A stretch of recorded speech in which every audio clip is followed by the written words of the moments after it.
네, 오늘은 여러분들과 함께 모든 사람의 본분이라는 제목으로 함께 말씀 나누려고 합니다. 혹시 여러분들 휘트니 휴스턴이라는 여러분 가수 여러분 아십니까? I will always love you 라는 이 노래를 부른 가수인데 여러분 아마 한 번쯤은 다 들어보신 이 곡일 겁니다. 이 노래는 빌보드 차트 14주 연속으로 1위를 차지할 만큼 전 세계 모든 사람들에게 사랑을 받아온 그러한 노래입니다. 휘스턴이 이제 노래를 부르면 온몸에 전율을 느낄 만큼 많은 사람들의 마음을 사로잡았던 그러한 가수였습니다. 사람들은 그의 목소리를 가리켜서 신이 내린 천상의 목소리다라고 그렇게 칭송을 했습니다. 그래서 휴스턴이 판매한 음반이 2억 장이 될 만큼 팝 역사상 가장 많이 판매된 그런 아티스트 중에 한 사람으로 그렇게 알려져 있습니다. 뿐만 아니라 그는 전 세계에서 가장 권위 있는 상이라고 불려지는 그래미 상을 6번 수상을 했고 또 빌보드 뮤직 어워드 상을 16회를 수상을 했고 그래서 그가 평생 총 415번이나 상을 받아서 세계에서 가장 많은 상을 받은 그런 여가수로 기네스북에 올라 있는 그런 인기 스타였습니다. 그녀는 참으로 이 세상에서 최고의 명예와 부와 사랑을 받은 사람이었습니다. 한마디로 부족함이 없는 그러한 인생이었다라고 할 수 있을 것입니다. 하지만 안타깝게도 그의 인생의 말로는 참으로 비참했습니다. 휴스턴은 남편과 이혼을 한 후에 마약 중독, 알코올 중독으로 건강이 급속도로 나빠지면서 결국 목소리까지 잃어버리게 되었습니다. 그래서 그는 힘겹게 다시 재기에 성공을 했지만 결국 그는 약물 중독 상태에서 미국에서 최고급 호텔 욕조 안에서 스스로 목숨을 끊었습니다.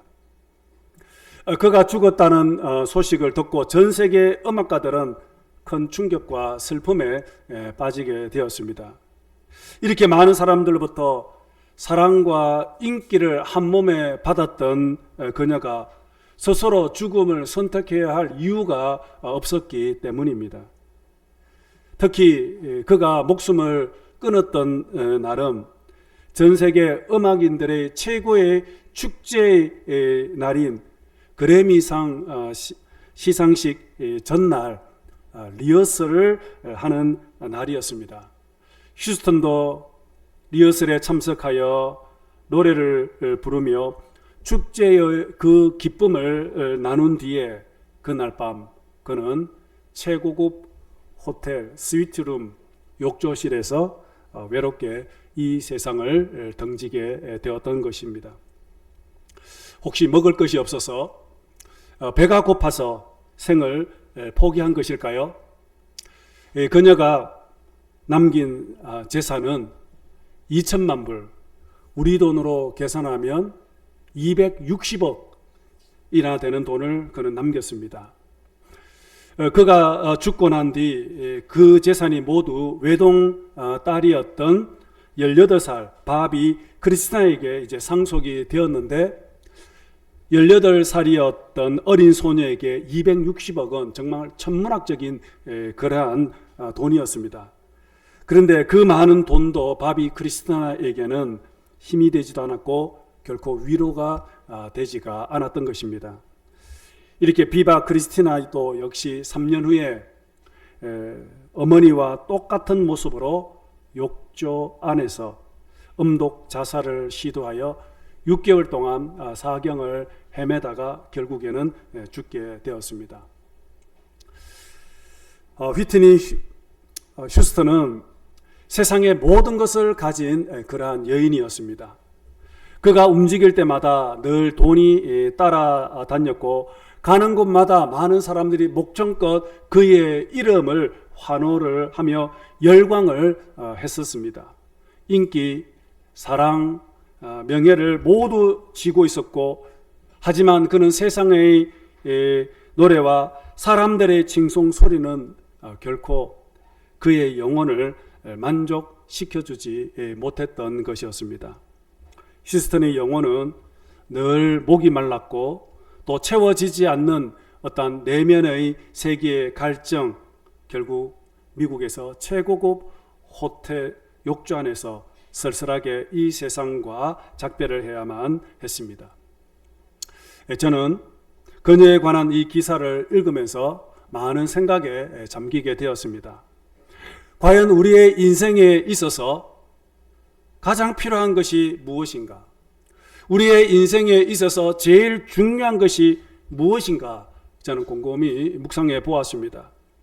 우리는 돈이 필요합니다. 그리고 명예도 필요하고, 그래서 사람들로부터 칭찬을 받고 인정을 받고 사랑도 받고 또 높임을 받으려고 발부둥을 쳐봅니다. 그리고 권력을 가지고 이 세상을 마음껏 움직여 보려고 하고 있습니다.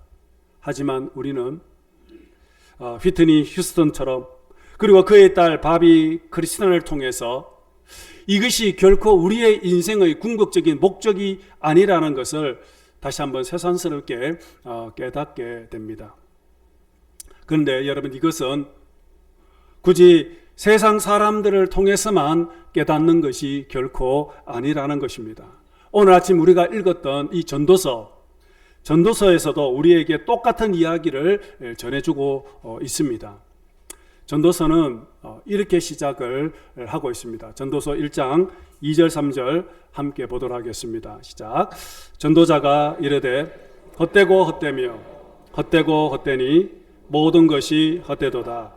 해 아래에서 수고하는 모든 수고가 사람에게 무엇이 유익한가? 여러분, 오늘 본문에 보니까 5번이나 헛되다라고 반복하고 있습니다. 여기서 헛되다라는 말은 히브리어로 헤벨인데, 이 뜻은 바로 입김, 바람, 호흡, 그런 뜻입니다. 우리가 추운 겨울 아침에 밖에서 후하고 입김을 내면 숨이 입 밖으로 나와서 포물선을 그리다가 곧 사라져 버리는 것, 이것이 바로 헤벨입니다. 한마디로 말하면 실체가 없는 허무함 그 자체, 이것이 바로 헤벨이라는 것입니다. 그리고 이 전도서 마지막 결론에 가서도 이렇게 결론을 맺고 있습니다. 전도서 12장 8절 말씀입니다. 시작. 전도자가 이르되 헛되고 헛되도다. 모든 것이 헛되도다. 여기서도 3번이나 헛되다라고 선언을 하고 있습니다. 이렇게 전도서는 헛되다는 말과 함께 전도서의 문을 열고, 또한 헛되다라는 말과 함께 전도서의 문을 지금 닫고 있습니다. 그렇다면 여러분, 오늘 이 전도서가 말하고자 하는 핵심이 무엇일까요? 그것은 바로 사람이 해 아래에서 수고하는 모든 것이 바람과 같고 입에서 나오는 입김에 불과하다라는 것을 지금 이야기를 하고 있는 것입니다. 전도서는 여러분이 아시는 것처럼 다윗의 아들 솔로몬에 의해서 기록된 성경입니다. 왜 지혜의 왕 솔로몬은 전도서를 시작을 하면서 헛되다는 말로 시작을 하고 또 헛되다라는 말로 전도서를 마무리를 하고 있는 것일까요? 바로 그것은 오늘 전도서가 말하고자 하는 핵심은 바로 하나님이 없는 인생, 하나님이 함께 하지 않는 인생은 세상의 모든 부귀 영화를 누려도 결국에는 헛된 인생이라는 것을 지금 전도서가 우리에게 말씀을 하고 있는 것입니다. 이 솔로몬은 아버지 다윗의 믿음을 상속을 받아서 이스라엘의 3대 왕으로 이제 등극을 하면서 그는 하루에 1000번제를 드릴 만큼 참으로 늘 하나님께 신실한 예배자였습니다. 또한 다윗의 평생 소원이었던 성전도 솔로몬이 건축을 하게 되었습니다. 그리하여 하나님은 이 솔로몬에게 정말 설명할 수 없는 많은 복과 은혜를 그에게 내려 주었습니다. 특별히 솔로몬 이 왕국은 정치, 경제, 군사, 외교 모든 면에서 이스라엘 역사상 참으로 그 유래를 찾아볼 수 없을 만큼 번영을 누렸다라고 할 수 있습니다. 그래서 열왕기상 4장에 보시면은 바로 솔로몬이 이렇게 큰 번영을 누릴 수 있었던 것은 바로 하나님께서 솔로몬에게 복을 주셨기 때문이라고 성경은 분명히 밝히고 있습니다. 자, 열왕기상 4장 25절을 여러분을 같이 함께 보도록 하겠습니다. 시작. 솔로몬의 일생 동안에 단에서부터 브엘세바에 이르기까지 유다와 이스라엘의 모든 사람은 저마다 자기의 포도나무와 무화과 나무 아래에서 평화를 누리며 살았다. 자, 여러분 여기서 눈에 들어오는 단어가 하나 있습니다. 그것은 뭐냐면 모든 사람들이 평화를 누리며 살았다라는 것입니다.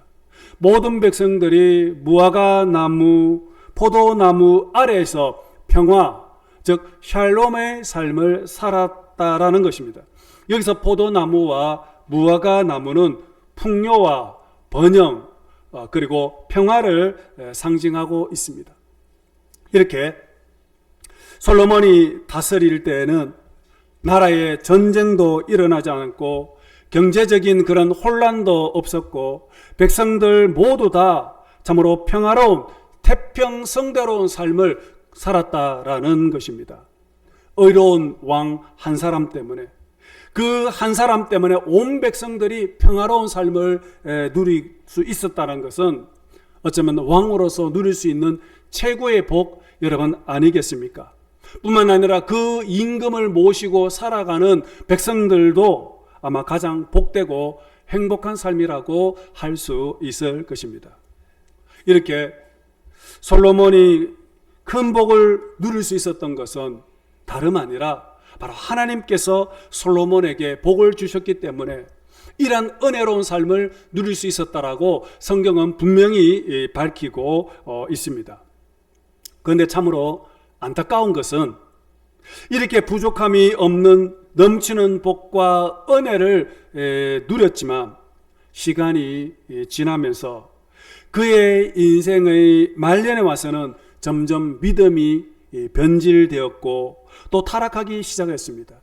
젊은 시절은 아버지 다윗의 믿음을 상속을 받아 그렇게 하나님을 사랑하고 철저하게 오직 믿음의 길을 걸어왔던 그가 인생의 후반전에 와서는 점점 신앙이 병이 들기 시작을 하고 그의 마음에서 하나님을 떠나기 시작을 했던 것입니다.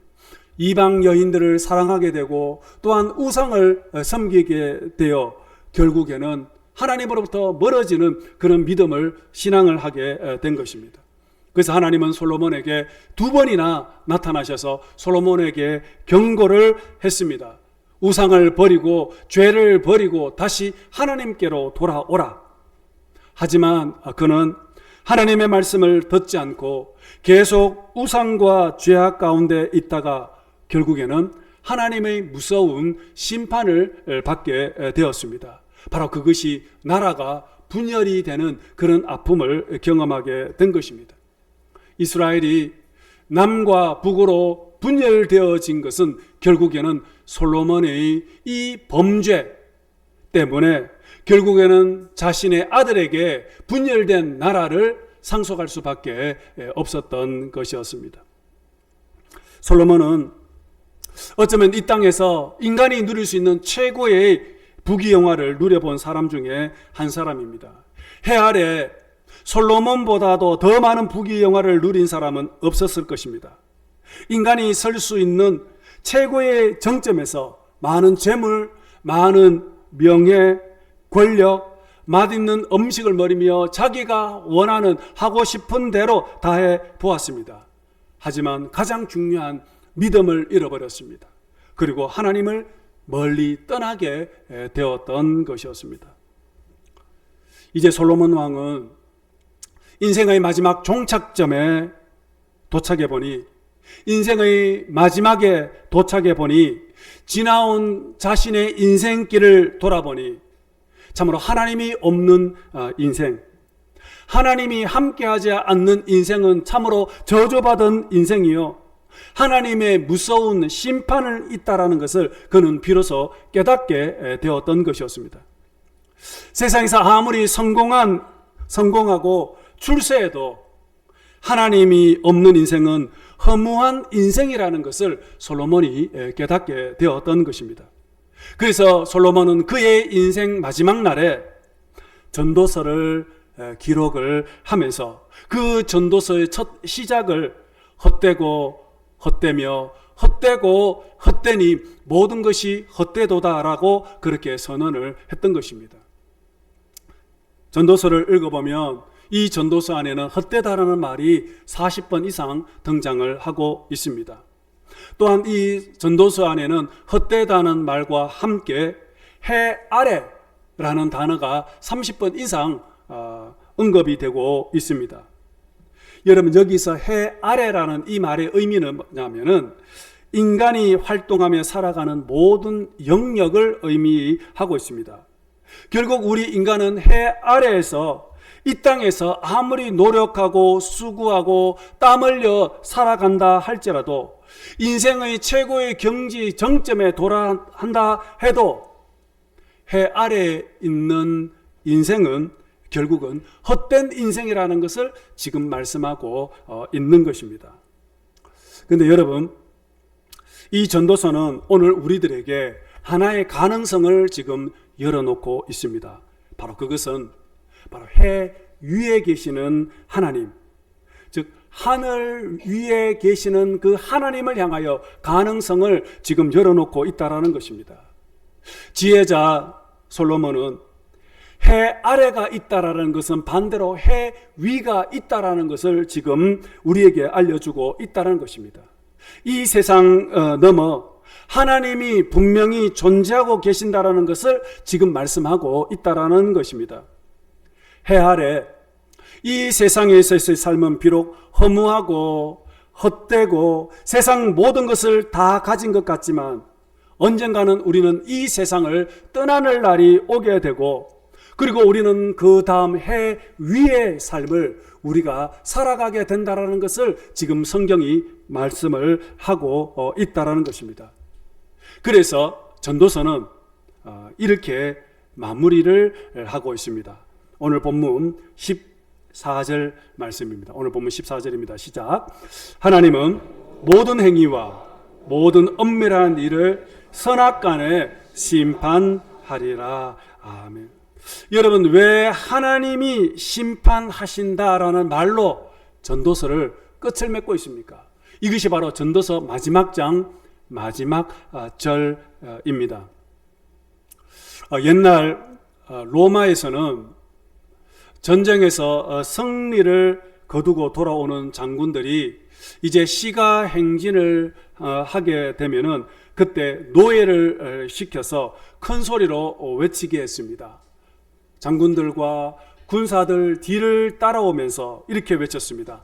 메멘토 모리, 메멘토 모리. 메멘토 모리라는 말은 자신의 죽음을 기억하라, 너는 언젠가는 죽을 것이라는 것을 기억하라 라는 뜻의 라틴어입니다. 지금 전쟁에서 승리하여 참으로 기쁨에 차 있는 장군과 군사들을, 그리고 그것을 환호하는 백성들을 향하여 노예들이 외칩니다. 메멘토 모리, 메멘토 모리. 너희들도 언젠가는 죽을 것을 반드시 기억하라 라는 것입니다. 오늘은 너희들이 개선 장군이지만 그러나 너희들도 언젠가는 죽는다 라는 것을, 그러므로 너희들은 우쭐대지 말고 겸손하게 행동하라 라는 그런 의미에서 전쟁에서 승리하여 행진을 하는 장군들과 그리고 기뻐하는 백성들 사이에게 그렇게 메멘토 모리를 외쳤던 그런 풍습이 있었다라고 합니다. 메멘토 모리, 너는 반드시 죽는다라는 것을 기억하라. 어떤 사람이 이런 말을 했습니다. 인생에서 확실한 사실은 내가 죽는다라는 것이고, 인생에서 가장 불확실한 사실은 내가 살아있다라는 것이다. 여러분들은 삶을 살아가면서 내 인생의 삶의 끝이 있다라고 여러분들은 믿고 있습니까? 여러분들은 나도 언젠가는 반드시 죽을 것이라는 것을 여러분 생각을 하고는 있습니까? 근데 너무나도 많은 사람들은 안타깝게도 나는 죽지 않을 것처럼 그렇게 생각하며 살아간다고 합니다. 하지만 종말은 확실하게 있습니다. 언젠가는 해 아래에서의 삶을 마무리하는 마침표를 찍는 날이 반드시 있다라는 것입니다. 우리는 그 날을 반드시 기억을 하고 있어야 합니다. 그래서 전도서는 그 날이 오기 전에 우리에게 하나의 미션을 주고 있습니다. 그것이 무엇일까요? 바로 전도서 12장 1절 말씀입니다. 12장 1절 말씀입니다. 함께 봅시다. 시작. 너는 청년의 때에 너의 창조주를 기억하라. 곧 곤고한 날이 이르기 전에 나는 아무 낙이 없다고 할 해들이 가깝기 전에. 여러분, 이 구절에서 우리는 두 개의 단어를 꼭 주목해 볼 필요가 있습니다. 바로 그것은 기억하라, 그리고 또 하나는 곤고한 날입니다. 여기서 곤고한 날이란 바로 우리의 인생의 마지막 날을 가리키고 있습니다. 즉 죽음의 날, 해 아래에서의 마지막 날을 가리키고 있습니다. 그리고 또 하나는 기억하라. 누구를, 무엇을? 창조주를 기억하라라고 했습니다. 너의 창조주를 기억하라. 그런데 여러분, 너는 창조주를 기억하라, 이 표현은 뒤집어 표현을 하면은 나는 창조주가 아니다라는 그러한 뜻입니다. 우리는 바로 창조주 하나님의 피조물이라는 것을 지금 전도서는 말씀을 하고 있습니다. 여러분, 피조물은 아무런 결정권이 없습니다. 내 마음대로 할 수 있는 것이 아무것도 없습니다. 오직 창조주 하나님께만 결정권을 가지고 있다라는 것입니다. 나의 생, 사, 화, 복, 이 모든 결정권은 내게 있는 것이 아니라 창조주 하나님께서 가지고 계시고, 창조주 하나님께서 우리들을 향하여 그래 이제 됐다, 이제 너의 인생의 호흡의 분량이 이제 다 찼으니 이제 그만하고 이제 내게로 오라 라고 말을 하면 우리 모두는 이 세상과 작별을 해야 합니다. 아무리 할 일이 많이 남아있고 아무리 시간이 많이 남아있다 할지라도, 젊다 할지라도 우리는 하나님이 부르시면 그동안 정신없이 모아놓았던 것, 그동안 내가 가지고 있던 이 모든 것들은 다 뒤로 하고 우리는 이 세상을 떠나야 합니다. 어느 누구도 여기에 거역할 자가 아무도 없다라는 것입니다. 그리고 우리는 모두는 다 하나님의 심판대 앞에 우리는 서게 되어 있습니다. 여러분, 이 세상에서 가장 어리석은 사람이 어떤 사람인지 아십니까? 바로 그것은 내 인생은 나의 것, 내 인생은 나의 것이라고 노래를 부르는 사람들입니다. 여러분, 정말 내 인생은 나의 것일까요? 저는 비록 오래 살지는 않았지만 제가 깨달은 것 중에 하나는 내 인생, 정말 내 뜻대로, 내 계획대로 되는 것이 하나도 없구나라는 것을 저는 깨닫게 되었습니다. 그렇다면 여러분, 지혜자는 여러분 어떤 사람일까요? 성경에서 지혜자와 어리석은 사람을 평가할 때 그 기준은 언제나 죽음에 있습니다. 다시 말하면 죽음을 준비하고 죽음에 대해서 항상 깨어있는 사람은 지혜로운 사람이요, 죽음은 나와 전혀 상관이 없는 사람이라고 생각하고 인생을 살아가는 사람은 어리석은 사람이다라고 그렇게 성경은 말하고 있습니다. 자, 전도서 7장 2절 4절 말씀 보겠습니다. 시작. 조상집에 가는 것이 잔치집에 가는 것보다 나으니 모든 사람의 끝이 이와 같이 됨이라. 산자는 이것을 그의 마음에 둘지어다. 지혜자의 마음은 초상집에 있으되 우매자의 마음은 혼인집에 있느니라. 여러분, 왜 성경은 지혜자의 마음이 초상집에 있다라고 말씀하고 있는 것입니까? 오늘 성경에 모든 사람의 끝이 이와 같기 때문이다라고 했습니다. 즉 지혜자의 마음은 언제나 마지막이 있다라는 것을 깨달은 사람이다라는 것입니다. 그리고 그 이후에 하나님의 심판이 기다리고 있다는 것을 깨닫고 인생의 마지막을 생각하고 늘 준비하며 살아가는 사람이 지혜로운 사람이다라고 말씀을 하고 있습니다. 그래서 오늘 전도서는 이렇게 결론을 맺고 있습니다. 하나님께 돌아가기 전에 창조주 하나님을 기억하라 말씀합니다. 전도서 12장 7절 말씀 보겠습니다. 시작. 육체가 원래 왔던 흙으로 돌아가고 숨이 그것을 주신 하나님께로 돌아가기 전에 네 창조주를 기억하여라. 여러분, 우리는 언젠가는 모두 다 한 줌의 흙으로 돌아갈 것입니다. 다만 시간의 차이일 뿐입니다. 그리고 우리는 우리의 영은 창조주 하나님 앞에 서게 될 것입니다. 바로 그날은 우리의 인생의 바로 심판의 날이라는 것입니다. 그러므로 우리는 그날이 오기 전에 우리는 창조주 하나님을 늘 기억하며 살아가야 한다라는 것입니다. 솔로몬은 이제 인생의 마지막 종착점에 도착하고 보니까 바로 이것을 그는 깨닫게 되었던 것입니다. 하나님이 없는 인생, 이 세상의 모든 것들을 다 가지고 누려도 결국 헛된 인생이라는 것을 그는 깨닫게 되었던 것이었습니다. 그리고 오늘 우리들에게 마지막으로 당부하면서 모든 사람의 본분이 무엇인지를 우리에게 말씀을 하고 있습니다. 그것이 바로 오늘 본문 13절 말씀입니다. 함께 봅시다. 시작. 일의 결국을 다 들었으니 하나님을 경외하고 그의 명령들을 지킬지어다. 이것이 모든 사람의 본분이니라. 아멘. 하나님을 경외하고 그리고 그의 말씀에 순종하며 말씀대로 살아라고 권면을 하고 있는 것입니다. 사랑하는 성도 여러분, 하나님은 오늘 우리들에게 오늘이라는 이 귀한 날을 우리에게 선물로 주셨습니다. 이 귀한 날을 우리에게 주신 하나님께 감사를 드리십시다.